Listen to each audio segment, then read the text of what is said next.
같이 따라해 보겠습니다. 천국을 품은 자는 분산 투자하지 않는다. 천국을 품은 자는 분산 투자하지 않는다. 예. 여러분, 분산 투자라는 말 여러분 들어보셨을 것이에요. 한 곳에 모든 것을 투자하는 사람이 있어요.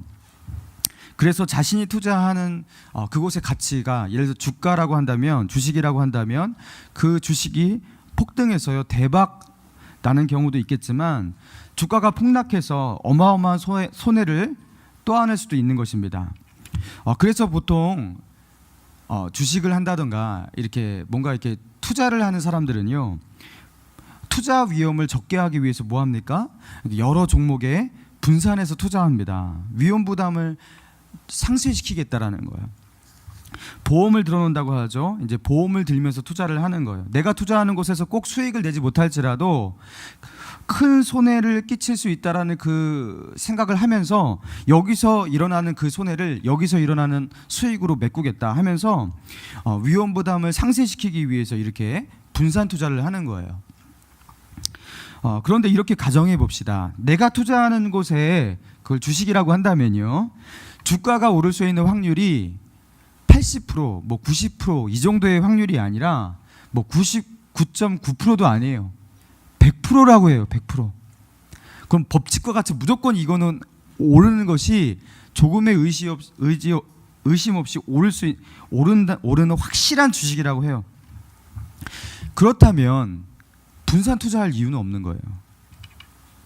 분산 투자는요, 잘 될 수 있지만 안 될 수도 있다라는 그 전제를 가지고서 하는 투자이기 때문에, 만약에 확실한 미래가 보장된다면 분산 투자하는 것은 오히려 바보인 것입니다. 그렇죠? 확실한 것이 있다면 거기에 모든 것을 거는 거예요. 여러분, 영적으로도 그러지 않겠습니까? 천국이 우리에게 확실한 것이라면 99% 확실한 게 아니에요. 정말로 이건 100% 확실한 미래라면 천국 이외에 다른 곳에 투자를 하면서 뭐 투트랙 전략과 같이 하나님 나라를 위해서, 그리고 이 땅의 행복을 위해서 반반 이렇게 투트랙 전략으로 이렇게 나아가는 거, 이거 가장 미련한 것이 되겠죠. 천국이 확실한 곳이고요. 그래서 우리가 주어서 갈 그 영원한 그 거처, 그 천국이 너무나 확실한 것이라면 자신이 가지고 있는 모든 자원을 쏟아서 그 천국을 위해서 투자하는 거, 여러분 이건 가장 지혜로운 것이에요. 그리고 그것은 당연한 것입니다. 그래서 오늘 본문은요, 그 유명한 마태복음 13장의 천국 비유, 그 시리즈거든요. 그 시리즈 중에 하나입니다. 사람이 천국을 발견하고 그 천국이 그 사람에게 확실한 것이 되었을 때, 천국을 소유하고 천국이 확실해진 사람에게 일어날 변화가 무엇인지에 대해서 설명하고 있는 것이에요. 천국을 확실하게 발견한 사람, 천국 소망의 그 안에서 확실한 것이 된 사람은 어떻게 변하냐? 자, 우리 44절 한번 읽어보겠습니다. 44절 시작.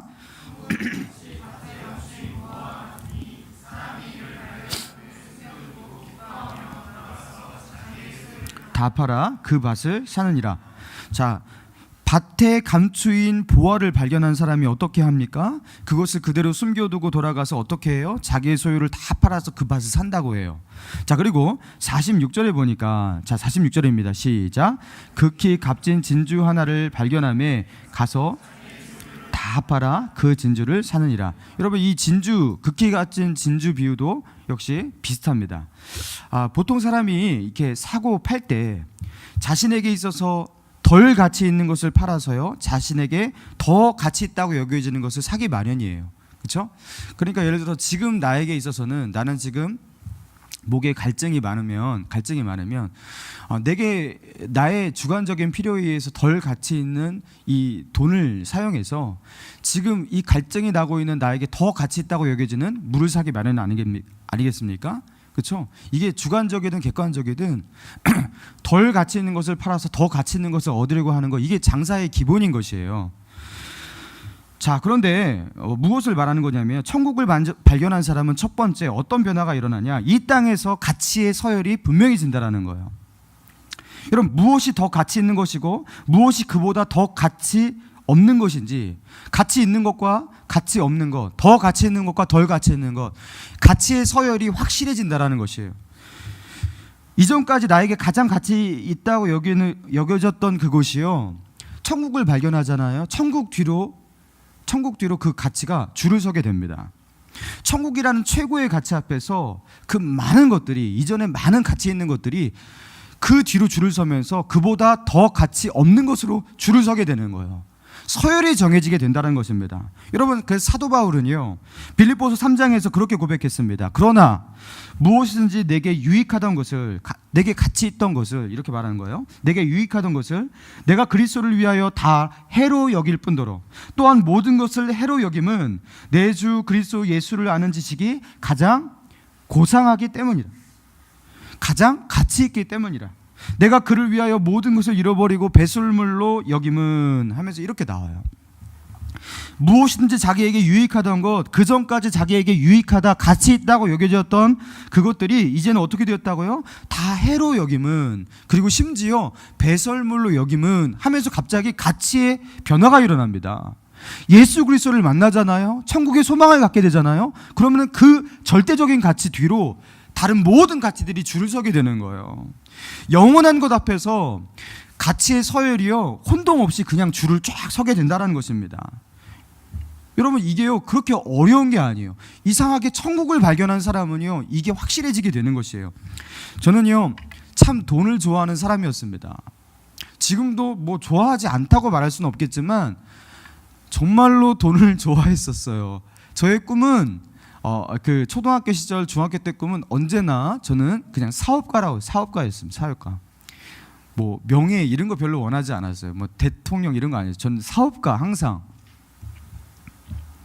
부모님이 용돈을 주잖아요. 그 용돈을 절대로 다 쓰지 않았습니다. 항상 그것을 미래를 위해서 저축해 두었습니다. 예. 근데 그 저축을 뭔가 그 뭐 이런 걸 살려고 하지 않았어요. 이걸 계속 모아갖고 나중에 사업 자본으로 써야겠다. 그러면서 중학교 1학년 때, 2학년 때 저는 종이에다가 저의 인생 계획을 세우는데요. 그 인생 계획이 다른 게 아니었어요. 내가 20살이 되면 얼마의 자본을 모아고 그걸 가지고 어떤 사업을 시작할 것이고, 그 뒤로 30살이 되면 어떻게 해갖고 얼마의 돈을 벌 것이고, 그래서 나중에 나는 뭐 40살이 되면 얼마를 모으고 있는 자산가가 될 것이다. 뭐 이런 것들을 수없이 썼어요. 돈을 굉장히 좋아했던 거예요. 이게 언제 했냐면요, 그 초등학교 고학년, 중학교 1, 2학년 때 제가 이런 일을 했었어요. 여러분, 얼마나 돈을 좋아했던 사람입니까?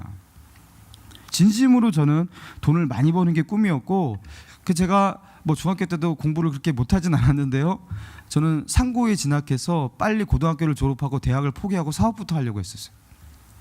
근데 제가 중학교 2학년 때 예수를 만납니다. 중학교 2학년 수련회 가서 예수를 만나게 되는데요, 예수 만나고 나서요 제게 일어난 변화가 무엇이냐면, 그 십자가의 사랑, 그 하나님이 주신 그 은혜를 깨닫고 그 사랑을 알게 되고 천국 소망 갖게 되니까요, 꿈이 없어졌어요. 그 이전까지 제가 가지고 있던 그 꿈이 뭐냐면, 돈 많이 벌고 세상에서 부호가 되는 게 저의 꿈이었단 말이에요. 근데 그 욕망이 없어지니까 그냥 꿈이 사라진 거예요. 꿈이 사라졌어요. 예수를 만나게 되니까 제가 가지고 있는 꿈이 뭐가 됐냐면, 예수님이 뭘 기뻐하실까, 그걸 잘 모르겠어서 그러지, 그분이 좀 좋아하시는 것을 하고 싶다, 그게 꿈이라면 꿈이 되었던 거예요. 천국이라는 확실한 가치가 제 안에 들어오니까요, 그 뒤로 세상에 있는 이전까지 내가 소중하게 여겼던 그 모든 가치가 그 뒤로 줄을 딱 서게 되라는, 가치의 서열 정리가 되더라는 거예요. 여러분, 지난 금요일 날 금요 심야 기도회 마치고서 우리 남해 선교를 가는 청년들을 중심으로 이렇게 워크숍을 했습니다. 그러면서 이제 서로를 알아가자 하면서 서로의 비전을 나누고, 그리고 자기에게 있어서 중요한 것이 무엇인지 막 이런 것들 나누는 어떤 질문 속에서 나눔을 했어요. 근데 그때 그 청년들의 그 나눔을 제가 들으면서 참 마음으로 흐뭇했습니다. 그 많은 청년이 이렇게 고백하더라고요. 나는 뭘 가지는 것에 큰 욕심이 없습니다. 뭐 돈을 많이 버는 것에 큰 욕망이 없습니다. 그냥 살 수 있을 만큼만 있으면 됩니다. 그리고 주님의 뜻대로, 그리고 이 땅 가운데서 주님의 영광을 내 옆에 있는 사람들한테 이렇게 드러내는 것, 그게 저의 꿈입니다. 이런 고백을요 굉장히 많은 청년들이 고백을 하는 거예요. 믿음이 너무 좋은 거예요. 제가 봐도 야, 이렇게 믿음이 얘네들이 좋았구나, 참 괜찮다, 누구한테 누구를 닮아서 누구한테 배워서 이렇게 된지 모르겠지만 참 괜찮다라는 생각을 하게 되었어요. 되게 사랑스럽더라고요. 여러분, 이 청년들이 뭐 대단한 기적을 경험하고서 이렇게 변화된 게 아니라요, 천국 소망을 가지게 되니까, 예수 만나니까 이렇게 가치관이 바뀌게 되고요, 세상적 가치가 그 하늘의 가치 뒤에 줄을 서게 되는 것이에요. 옛날에는 그것이 자기의 전면에 있었고 가장 중요한 것이었는데, 이제는 예수 그리스도와 그것이 비교할 수 없게 된 것이에요. 뭐가 중요한지, 뭐가 중요하지 않은지, 여러분 이런 혼동을 하지 않게 된다는 것입니다. 여러분, 이렇게 변화가 돼요. 두 번째, 천국을 발견한 사람에게 일어난 두 번째 변화, 자, 따라해 보실까요? 천국의 소망을 가진 자는 망설임이 없습니다. 예, 천국의 소망을 가진 자는 망설임이 없어요. 밭에 감추인 보화를 발견한 후에 이 사람이 어떻게 했다고 나옵니까? 이를 발견한 후 숨겨두고 기뻐하며 돌아가서 자기의 소유를 다 팔아 그 밭을 사느니라. 자, 이 사람의 정서가 이제 이 밭을 사기 위해서 자기가 그동안 일구고 가꾸었던 자기의 전 재산 이런 것들을 처분하고 이 밭을 사야 되는데, 그것을 처분할 때 아까워하고 주저하고 망설이고 이렇게 나와 있지 않아요. 어떻게 했다고요? 기뻐하고 자기가 가지고 있는 그동안 쌓아두었던 그 모든 것들을 처분할 때 기뻐했습니다. 그럼 망설이지 않았다라는 거예요. 주저하지 않았다라는 것입니다.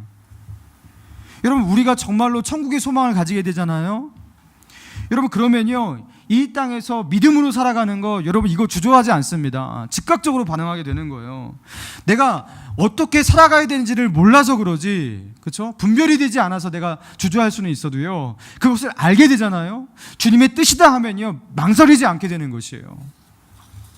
여러분, 단호하고 즉각적이지 못했던 그 구약에 나온 신앙의 인물 하나 있습니다. 바로 사울왕이었어요. 이 사울왕은 하나님께서 아말렉을 치라, 진멸하라는 이 명령을 받고 아말렉과의 전쟁 가운데 나아갑니다. 그런데 하나님께서 모든 생명을 남김없이 코로 호흡하는 모든 것들, 모든 짐승까지 다 진멸하라고 했어요.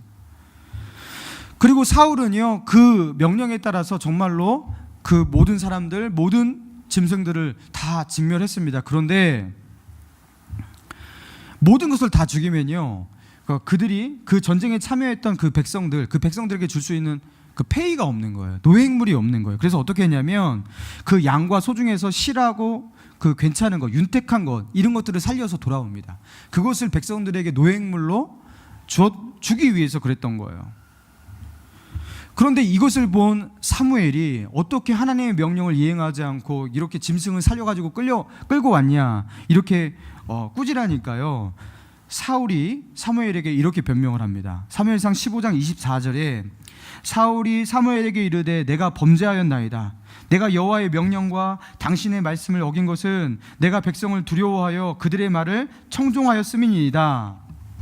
뭐라고 나오냐면요, 왜 이렇게 하나님의 명령을 어기고 그들을 끌고 왔냐면요, 내가 백성을 두려워하여 그들의 말을 청종하였나이다. 여러분, 사울은 아말렉과의 전쟁을 치루한 이 하나님의 명령 앞에서 전쟁에 참전하고 하나님의 명령을 따르는 듯 했어요. 그런데 사울에게는요, 하나님과 백성 사이에 망설임이 있었습니다. 하나님의 명령을 100% 순종하자니 백성들이 눈에 밟히는 거예요. 자기를 믿고 따라와서 전쟁까지 참여했는데 그들을 빈손으로 돌아가게 하면요, 왕으로서 좀 체면이 살지 않고 그들의 지지와 인기에 보답하지 못하는 그런 느낌이 드는 거예요. 그래서 어떻게 하냐, 하나님의 명령은 그냥 99%만, 아니 98%만 따르는 거예요. 그리고 2% 남겨두고 그 2%에 대해서는 백성을 두려워하여 백성에게 보답해 준 거예요. 그러면서 하나님과 백성 사이에 망설이면서 저울질하는 모습이 이 사울에게 드러납니다. 근데 성경은 어떻게 말하냐? 이 사울은요, 하나님 앞에서 합당하지 않은 자로 말하는 거예요. 그리고 사울은 어떤 사람이 됩니까? 절대로 따라가서는 안 되는 대표적인 성경의 인물이 됩니다. 여러분, 성경은 말하고 있는 거예요. 정말로 우리에게 천국이 확실한 것이라면 이런 사울과 같이 살지 않는다고요. 천국을 소유한 자는 망설이지 않는다고요. 세상과 하나님 사이에서 저울질하지 않는다고요. 즉각적으로 하나님을 따르는 사람, 그게 정말로 천국을 확실하게 소유한 사람이라는 것입니다. 누구와 같이요? 사도 바울과 같이요. 다윗과 같이요. 여러분, 혹시 세상과 하나님 사이에서 망설이고 계신 분 있으십니까? 하나님의 뜻이 무엇인지는 알고 있는데 사람과 하나님 사이에서 누구의 말을 들을지 이 사울과 같이 망설이고 계신 분 있으십니까? 여러분, 우리에게 정말로 중요한 가치가 무엇인지 붙들어야 되는 것이에요. 천국을 소유한 자는 망설이지 않는 것입니다. 자, 그리고 천국을 소유한 자에게 일어나는 세 번째 변화 따라해 보실까요? 분산 투자하지 않는다. 예, 분산 투자하지 않습니다. 여러분, 밭에 감추인 보화를 얻기 위해서 이 사람은 어떻게 합니까? 자기의 소유를 어떻게 했다고요? 다 팔아, 이렇게 나와서 다 팔아. 자, 그리고 46절에도 극히 값진 진주 하나를 발견하며 가서 자기의 소유를 다 팔아, 이렇게 나왔어요. 다 팔아서 하나를 산 거예요. 다 팔아서. 여러분, 이곳 저곳에 분산 투자를 하지 않고 그 하나를 사기 위해서 다 팔았습니다. 여러분, 정말로 우리에게 천국이 확실한 것이고 그것이 우리에게 정말로 진정한 소망이 되잖아요. 그러면 천국에서 내가 하나님이 주신 그 상급 받고 천국에서 살기 위해서 이 정도 투자하고, 그리고 그래도 세상에서 삶을 무시할 수 없으니까 그래 내가 여기 수십 년 살아야 되니까 여기서도 이 정도 투자하고 하면서 이렇게 분산 투자하지 않는다라는 것입니다. 여러분, 우리는요 천국이 확실한 것이 되면 어떻게 한다고요? 다 팔아서 그 천국을 붙잡게 된다라는 거예요. 여러분, 정말로 천국을 믿는 자들에게 이런 삶이 펼쳐지게 된다라는 것입니다. 여러분, 그래서 고린도전서 15장에서 사도 바울은 이렇게 말하고 있어요. 그리스도께서 다시 살아나신 일이 없으면 너희 믿음도 헛되고 너희가 여전히 죄 가운데 있을 것이요 또한 그리스도 안에서 잠자는 자도 망하였으리니 만일 그리스도 안에서 우리가 바라는 것이 다만 이 세상의 삶뿐이면 모든 사람 가운데 우리가 더욱 불쌍한 자이리라. 만일 그리스도 안에서 우리가 바라는 것이 다만 이 세상의 삶뿐이라면 모든 사람들 가운데 우리가 가장 불쌍한 사람이다, 이렇게 말하고 있습니다. 여러분, 우리가 살아가는 삶이, 우리가 기대하는 것이 만약 이 땅의 삶이고 거기가 끝이라면, 그래서 부활도 없고 천국도 없다면, 그런데도 불구하고 우리가 믿음 지키고 이 땅에서 그리스도로 살아가고 하나님을 예배하면서 헌신하고 그런다면 세상에서 가장 망한 사람, 이 세상에서 가장 불쌍한 사람은 바로 우리가 될 것이다, 그렇게 말하고 있는 거예요. 여러분, 부활과 천국이 없다면요 예수 믿는 사람, 예수 믿을 이유가 없습니다. 여러분, 우리가 이렇게 하나님을 예배하면서 우리의 시간을 쪼개고 주님 앞에 헌신할 이유가 없습니다. 세상에서 가장 불쌍한 사람, 바로 그리스도인이 될 것이에요. 여러분, 천국의 가치라는 것은 예수 믿는 자들에게 그렇게 절대적인 것이고요, 그렇게 중요한 것이라는 거예요. 여러분, 극히 값진 진주가 있는데 그것의 값어치에 훨씬 못 미치는 그 진주 100개, 1000개가 있은들 여러분, 아무 소용이 없다라는 거예요. 여러분, 당연히 그 값진 진주를 붙들어야죠.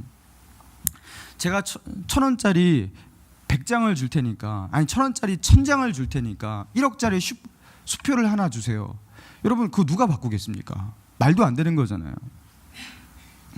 세상에서 잘 먹고 잘 누리고 잘 즐기고 그렇게 장수하며 살고도 싶고, 죽어서는요 천국도 가고 싶고, 그러니까 이 땅에서 어떻게 해야지, 이 땅에서도 잘 먹고 잘 살고 평안하게 내 할 것 다 하고 누리고 싶은데 천국도 가고 싶고 어떻게 해야지. 그래서 보통 그렇죠, 이 썬데이 크리스찬들, 그렇죠, 아직 세상적인 어떤 이런 욕망을 버리지 못한 크리스찬들 어떻게 합니까? 투트랙 전략을 사용하는 거예요. 그게 뭡니까? 주일날에는 그리스도인처럼, 그리고 나머지 6일은 세상 사람들처럼 내가 하고 싶은 대로 사는 삶의 영역들 이렇게 남겨두고요, 주일날만 그냥 교회 와서 예배하겠다라는 거예요. 여러분, 이렇게 그저 반반 나눠서 하는 투자를 하면서 그리스도인으로 살아간다면 여러분, 이거는 최악의 선택이라는 거예요. 여러분, 왜냐하면 그리스도인에게 천국이 없다면, 부활의 소망이 없다면 여러분, 우리가 예수를 믿을 이유가 아무것도 없기 때문입니다. 여러분, 천국은 천국을 바라보는 모든 자들에게 전부인 것 마냥 되어야 되는 거예요. 그렇게 되어야 한다고, 천국은 마치 이런 사람과 같다고 하면서 천국을 발견하는 사람은 이렇게 변화될 수밖에 없다고, 그렇게 예수님은 우리에게 말씀하고 계신 것입니다. 여러분, 천국이 여러분에게 그렇게 기다려집니까? 여러분, 천국이 여러분에게 그렇게 가치 있는 것입니까? 여러분, 매일매일이요 천국을 소망하세요. 아직 우리는 젊은데 무슨 천국을 소망하냐고. 아니요, 지금부터 천국을 그렇게 소망하세요. 오히려 언제죠? 정현이가 잘 때 이게 그때 이제 네 식구들이 같이 이렇게 한 방에 이렇게 잤던 적이 있어요. 그때 이런 말을 해서 제가 충격을 받은 적이 있습니다. 그냥 오래 살지 말고 그냥 빨리 죽으면 그것도 좋을 것 같아요. 그러는 거예요. 왜 죽으려고 하는데? 그러니까 갑자기 천국 가잖아요. 이러는 거예요. 여러분, 어린아이들은요 가장 본질적인 선택을 할 때가 있어요. 이렇게 생각을 할 때가 있어요. 맞죠? 죽는 게 우리에게 그렇게 절망이 아니죠. 우리 천국 가는데요. 여러분, 너무 지나치게 건강을 위해서 투자할 필요는 없다고 생각합니다. 왜요? 뭐 천국 어차피 가야 되는 거 아니겠습니까? 죽을 때는요 병들어서 죽어야 되는 거 아니겠습니까? 여러분, 천국을 위해서 좀 투자를 하자는 것이. 여러분, 얼마 전에 영국의 우주 물리학자 스티븐 호킹 박사, 여러분 잘 아시죠? 이 스티븐 호킹 박사가 그렇게 호소하며 연설했습니다. 모든 나라들은, 이제부터 선진국을 비롯한 모든 나라들은 힘을 합쳐서 빨리 우주 개발에 나서 주십시오, 이렇게 말했어요.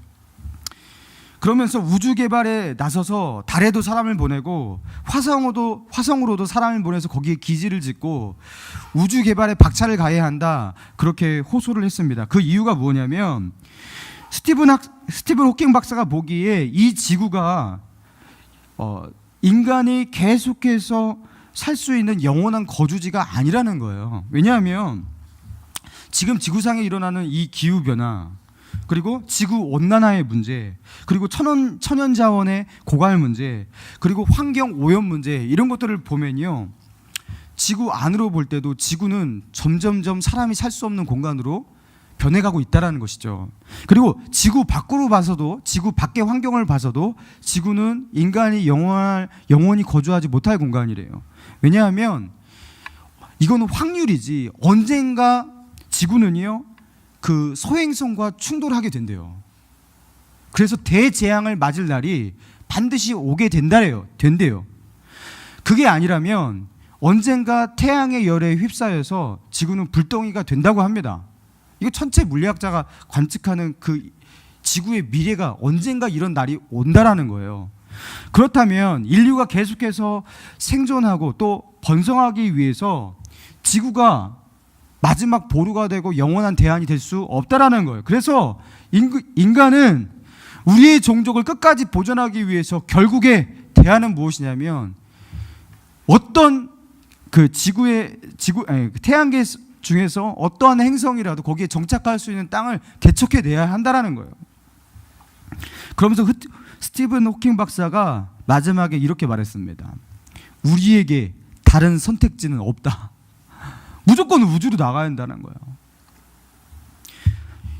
세계적인 천재 물리학자가 보기에는요 이 땅은 망해가고 있는 땅이고 언젠가 멸망당한다라는 거예요. 그래서 우주로 나가는 것, 여기에 모든 것을 걸고 힘쓰지 않으면 결국에 인류는 사라지게 된다라는 거예요. 그래서 스티븐 호킹 박사가요 이게 최근에 한 말이 아니라 계속해서 몇 년 동안 이거 말하고 있습니다. 다른 선택지는 없습니다. 나가야 됩니다. 이렇게 말하고 있어요.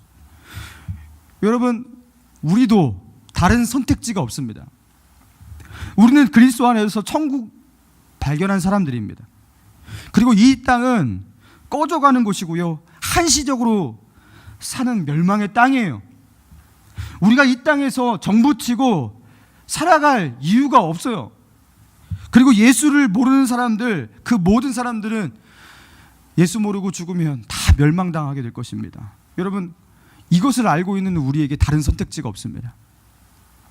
이것저것 기웃하면서 망설이고, 그리고 이 땅에서 집짓기 놀이하면서 또 세계 여행이 자기의 꿈이라고 아직도 보지 못한 세상을 더 많이 보고 싶어 하면서 그런 판타지 속에서 살아갈 그런 여유가 우리에게 없다라는 거예요. 아직도 나는 세상에서 하고 싶은 일이 많아, 뭐 이런 여유가 없다라는 거예요. 여러분, 그거 하고 나서 또 하고 싶은 일 안 생기겠습니까? 천국을 믿고 바라보는 자들이 선택할 선택지는요, 천국을 준비하는 것 이외에 다른 것이 없습니다. 여기 모든 것을 거셔야 돼요. 여러분, 그래서 이번 주에 시작되는 여름 성경학교, 여러분 굉장히 중요한 일이에요. 하나님께서 우리 목감신일교회에 벌써 21명의 그 아이들을 주셨어요. 여러분, 이 아이들 한 명이라도 잃으면 안 되는 것입니다. 여러분, 다 예수 믿고 천국 가야 될 아이들이, 그리고 이 아이들이 커서 장차 천국 소망을 전하는 그런 아이들이 되어야 합니다. 그래서 우리의 목표가 무엇입니까? 우리 여름성경학교 하면서요, 여러분 다른 목표 가지면 안 돼요. 여러분, 무엇입니까? 이 아이들이 천국의 가치를 발견하게 만드는 거, 여기에 초점을 맞추는 거예요. 이 아이들이 예수 만나게 하고 천국 소망 가지게 만들고, 그래서 우리에게 허락한 부모가 가라고 하면 지금 교회 오는 그런 거 아니에요, 그죠? 들고 업고 오면 되는 거 아니겠습니까? 그래서 말씀 듣게 만들어서 얘네들로 하여금 천국 소망 확실히 가진 자도 주일학교 끝나기 전에 얘네들을 만들어야 되는 거예요. 여러분, 그래서 얘네들이 천국의 가치를 발견하잖아요. 그럼 어떻게 되는 줄 아세요? 여러분, 아까 말했던 천국 소망을, 천국의 가치를 발견한 사람들에게 일어난 세 가지 변화, 여러분, 그들은 가치의 서열이 분명해져요. 그래서 혼돈하지 않아요. 가치가 정렬되고 정리될 것입니다. 그래서 삶을 살아가는 데 있어서 중요한 선택의 순간 가운데 이리 기웃 저리 기웃 망설이지 않고, 그렇죠? 정확한 판단력으로 본질적인 선택을 할 것이에요. 단호하고, 그렇죠? 영적인 선택을 하면서 살아갈 거예요. 그리고 천국 소망이 확실한 아이들은요, 이것저것 기웃거리면서 산만하게 분산 투자하지 않을 거예요. 가장 중요한 거 붙들기 위해서 집중력 있는 삶을 살아갈 것입니다. 여러분, 쓸데없이 시간 낭비하지 않을 거예요. 그리고 우리 아이들의 삶 가운데 그 어린 아이들이지만, 어린 아이인데도 불구하고 천국 소망을 가진 아이들은요, 일관성 있는 삶을 살게 되어 있습니다. 정렬된 삶을 살게 되어 있어요. 하나님이 자기에게 주신 삶을요, 절대로 낭비하지 않는다고 저는 확신합니다. 여러분, 그래서요, 우리 아이들에게 물론 세상적 교육시키는 거 되게 중요하지만, 여러분, 그것보다 훨씬 중요한 게 무엇이냐면 천국 소망을 가지고 있는 확실한 아이로 만드는 거. 여러분, 그러면요, 그 어떠한 교육적 투자보다도 이것이 그 아이로 하여금 성공하게 만드는 훨씬 더 가치 있는 것이라고 저는 믿습니다. 여기에 투자하셔야 돼요. 여러분, 가장 바보 같은 부모님이 누군지 아십니까? 우리 아이 이번에 학원 끊었는데, 과외 선생님 이렇게 해갖고 만나게 해서 끊었는데, 여름 성경학교 뭐 수련회 이거 빠질 수 없게, 가게 보낼 수 없게 되어서, 이 가장 멍청한 선택입니다. 그거 몇십만 원짜리 그걸 가지고서요, 이 아이에게 있어서 가장 중요한 그것을 버리는 그런 부모가 있어요. 저는 웬만하면 욕하지 않는데요, 이럴 때는 욕합니다. 저 혼자서 하나님, 이 얼어 죽을 하면서 이런 어떤 부모가, 하나님, 너무 화가 납니다. 하나님, 이 아이에게 어떻게 이런 부모를 만나게 해서 이 아이를 망하게 하십니까? 하나님, 제발 이 아이를 구원해 주세요. 잘못 부모를 만나서 이 아이는 지금 망하게 되었습니다. 하나님, 저는 그렇게 기도했어요. 정말로. 부모를 잘못 만나서 이 아이는 수련회도 못 가고, 수련회 가서 예수 만날 수 있는데 예수 만날 기회도 잃어버리고, 이 아이는 망하게 되었습니다. 하나님, 불쌍히 여겨주세요. 저는 그렇게 기도했어요. 혹시 여러분이 그런 부모가 되지 않을까 걱정이 됩니다. 마음에 이 부모님 혼자 망하게 해주세요, 막 이렇게 하면서 저는 그렇게 기도했었어요. 너무 가슴이 아파서. 사랑하는 목감신일의 성도 여러분, 천국을 품고 살아가는 자는요, 이 땅의 삶의 전부인 것 마냥 살아가는 삶과 구분이 돼야 돼요. 왜요? 천국 보화를 발견했는데 극히 값진 진주를 사려고 하고 있는데요, 여러분, 어떻게 삶이 똑같을 수 있겠습니까? 다를 수밖에 없습니다. 밭에 감추인 보화를 기다리듯이 그것을 얻기 위해서 자기의 인생 가운데 하나님께서 주신 자원들을 기쁨으로 바치고 투자하는 그런 모양들이 우리에게 있을 수밖에 없는 거예요. 그렇게 천국 소망 가지고 살아가는 저와 여러분 되기를 주님의 이름으로 축원합니다.